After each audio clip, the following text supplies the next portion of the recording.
Welcome. In this video, we'll walk you through setting up your Netgear RAX29 Wi-Fi 6 router step by step. It's simple and quick. Start by unboxing your Netgear router and placing it close to your modem in a well-ventilated area. Plug the power adapter into a nearby outlet. Connect one end of the Ethernet cable to your modem, and plug the other end into the yellow Internet port on the back of your Netgear router. After powering on your router, keep an eye on the LED lights located on the front panel. Wait until both the power and internet indicators turn solid white. This confirms your router is ready for the next step. On your phone or computer, go to Wi-Fi settings and connect to the default Netgear network shown on the router label. Open a browser and enter routerlogin.net or 192.168.1.1 in the address bar to access the setup page.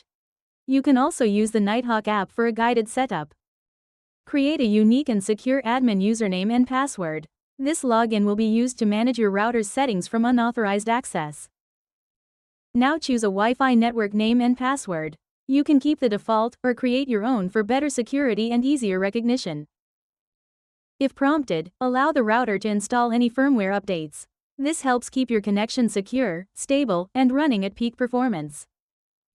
Setup is now complete. Go ahead and reconnect your phone, laptop, and all your smart devices to the new Wi-Fi network name you just created for a seamless internet experience. Thanks for watching. For any assistance, dial +1 214 997 8803. Our support team is here to help you anytime.